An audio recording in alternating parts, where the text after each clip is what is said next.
First of all, let me ask you a question. Which which one had the most homicides by guns last year? Chicago, which has 2.6 million people, or let me type in Germany population, or Germany, which has 83 million people. If I asked you that question, which one would you say? The country of Germany had more homicides by guns, or the city of Chicago had more homicides by guns? The answer to that question is Chicago. Chicago had actually about 5 times, 6, 7, 8 times the number of murders than Germany. Chicago had 1,000 murders last year. Germany had 257. Okay, now when we talk about gun violence, we have to talk about it from a balanced perspective. We can't just talk about it in terms of white people shooting up schools, because that's a part of the conversation, but that's not the complete picture.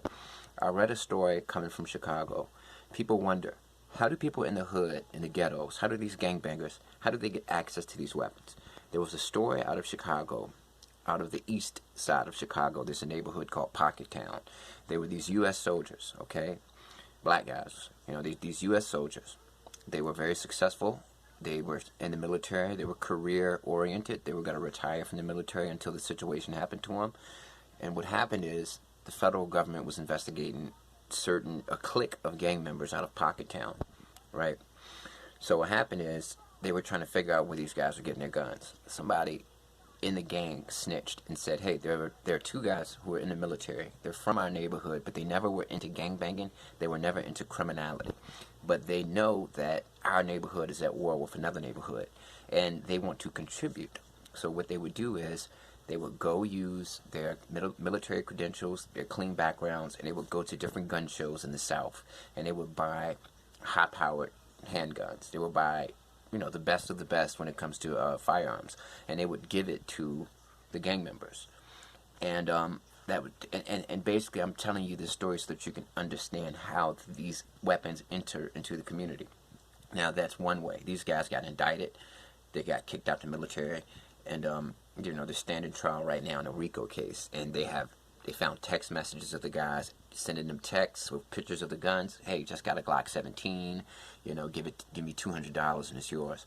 And they found text messages and Facebook messages of these military guys telling the gangsters in the neighborhood, hey, I know that we're in the military. I know that you think that we're far away, but we're going to help win this war one way or another.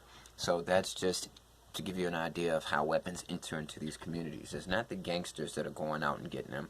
It's suppliers. In this case, 2 guys from the military. But in general, the United States traffics in weapons, and we have more firearms in the United States than we have people. So that's going to lead to a situation where there's a market. Whenever you have gangs going to war, that creates a side market for weapons. Therefore, you have gun suppliers. You have people that sell guns. They buy guns legally. They procure them some kind of way legally, and they give them to the guys who can't get them because of their background. Now, when we say, how do we fix this problem? I don't think we can. First of all, if they cut off, it's mental masturbation to sit there and think, how can we stop mass shootings from happening? At the end of the day, it's a very complex problem. I don't know the answer to it. All I know is America initially developed this whole... We looked at guns as freedom. When America was established, you have to understand one thing. We barely won the Revolutionary War against England. When George Washington commanded the Continental Army, he got regular people to join that army. They didn't even have uniforms. They didn't even have enough weapons.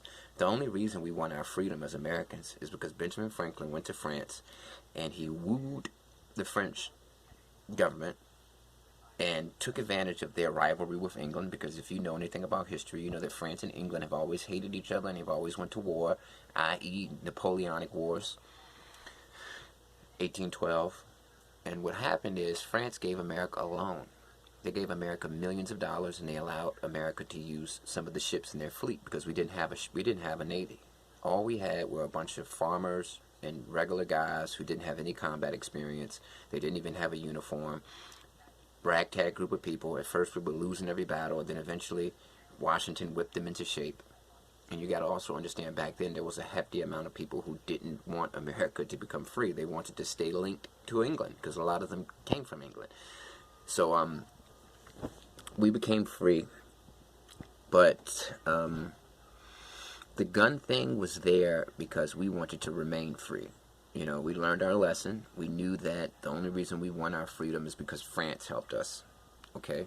And we paid France back that money that they gave us to win that war. But we wanted to make sure that everybody had access to firearms and arsenals, simply because we wanted to make sure that if there ever was an invasion by England and if they ever tried to reclaim America, we would have a level of protection. Now, you have to understand that America slowly became a world power. Louisiana Purchase.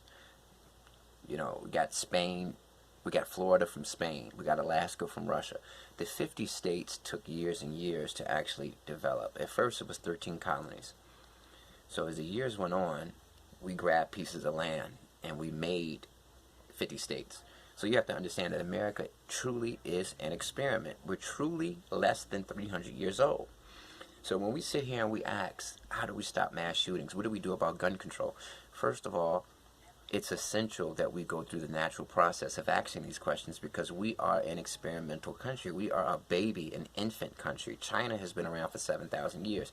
Egypt, 10,000 years, whatever. So think about it.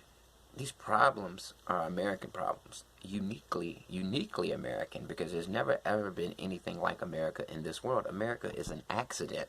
America was not supposed to exist. America was supposed to be a colony. You know what I mean? And we became a country, and we slowly added to our landmass and became 50 states. So you have to understand that the answers aren't going to come easy, because America wasn't even supposed to be what it is today. We accidentally became a superpower. We won World War II. The whole world was devastated. Europe was devastated by the bombs. Japan was completely devastated from the bombs. We were the only ones who were there that didn't become, we weren't invaded, and we had steel. What do cities need to rebuild? Steel. We created the United Nations, and then we took control of the world. That's why the 1950s is the most pivotal point in American history, because that's when we truly dominated the world. But my point of this video is, when you ask questions about mass shootings, how do we stop this? How do we get people to do that? What you have to understand is that America is a unique entity. It wasn't supposed to happen in the first place. So when we ask these questions, it's only natural, because this is the progression. We've only been around for 300 years. So we're still going to encounter issues. We're still going to have problems. We're going to have to figure this out, figure that out. Other countries have had 7,000 years to deal with their issues. We've only been around for 300, less than 300. So don't give up the faith. Don't get hopeless. You know, this is an experiment. And just like any other experiment, you have to try new things. 1,000 years down the road, everything that we're wondering about, thinking about, will be fixed.